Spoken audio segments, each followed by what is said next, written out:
Hi, Jamie here again. Let's look at the animal flow underswitch. The underswitch, of course, is a transition from one position to the next, namely transitioning from the crab position to the beast position and all the progressions and other movements from there. So the underswitch is the first skill to look at how we transition and move. The name of the movement, underswitch, kind of tells us what's going to happen. We're switching something under ourselves. A quick demonstration before we go into more detail.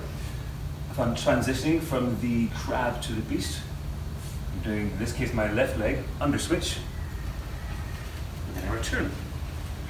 Let's do the other leg, right leg under switch, left leg under switch.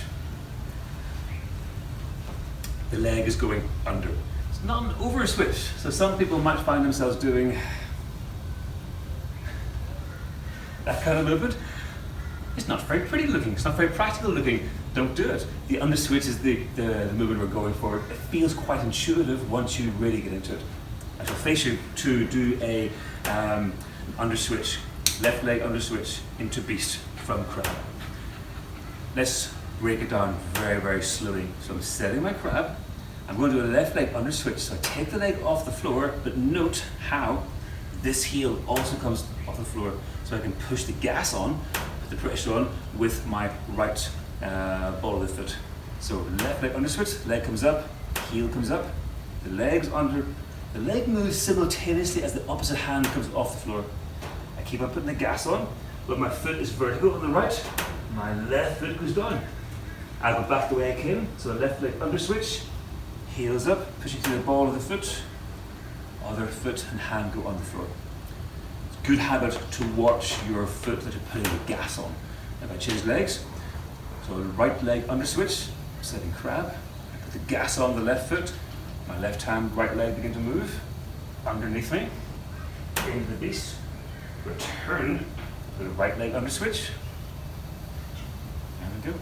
The full underswitch. So we're going to continue the underswitch. So left leg underswitch to beast, right leg underswitch, back to crab. Right leg underswitch to beast, left leg underswitch, setting crab. So the two main ingredients there, making sure the leg is going to move under us, but you're putting the gas on with your driving leg, your plant leg, and the heel is off the floor, which gives me lots of maneuverability to rotate. When the foot is vertical, that's my cue to put the limb on the floor. Same coming through again. Boom, when the shin is vertical, I drive the heel in to put the brake on before putting the foot on the floor. So this foot's putting the gas on, but also putting the brakes on too when I need to. Right leg under switch, and putting the gas on. Go back again, drive the heel on to break the movement, and then I reset those other two limbs. That's the underswitch. It can be a lot to take in. There's a lot of circular strength as you're rotating your body around. So sometimes it's worth practicing just half the underswitch. In other words, I'm doing a left leg underswitch, going to the point, it's called as a teetering point, where you're kind of in between crab and in between beast, and teetering between the two. Teetering is the word. It's not a word we get to use often. So you're going to that point, we're in between beast and crab. It's just when your leg is just completing the underswitch. So that's a very effective drill to get control of your shoulders and your hips before you start looking at doing the full underswitch.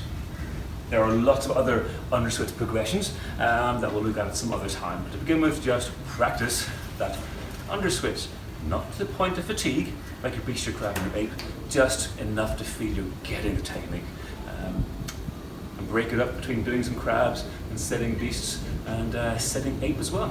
Thanks for watching. Any questions? Just shoot them my way. Cheerio.